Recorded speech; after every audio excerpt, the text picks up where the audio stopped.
In this video, I will show you how to reset Steam games and erase game data. Resetting Steam games and erasing game data can be done in a few different ways depending on whether the game saves data locally or in the Steam cloud. So before we get started with the video, please don't forget to check out the links in the description for bonuses and resources we share with our viewers. So first, go ahead and open Steam on your device and then click on that Steam button at the top left of your screen.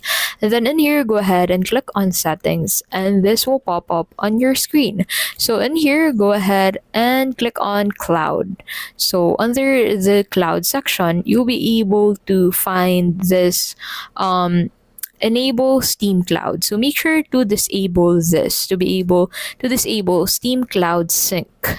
So after you do this, the second thing you can do is to go ahead and delete local save files. So right click the game in your Steam library. So you'll need to close the settings first. Once you have actually disabled that, and then click on this game section and then view games library.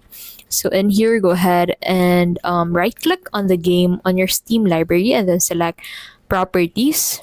And then from there, you can go ahead and click on installed files and then browse and then locate and delete the saves folder or similar files.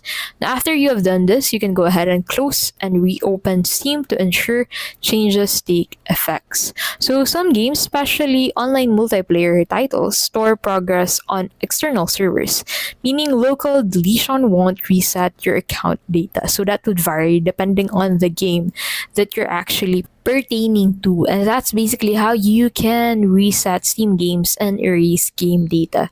If this video was helpful, please don't forget to give this video a like, subscribe to the channel, and don't forget to check out the links in the description for bonuses and resources we share with our viewers. Thank you so much for watching, and we'll see you in the next video.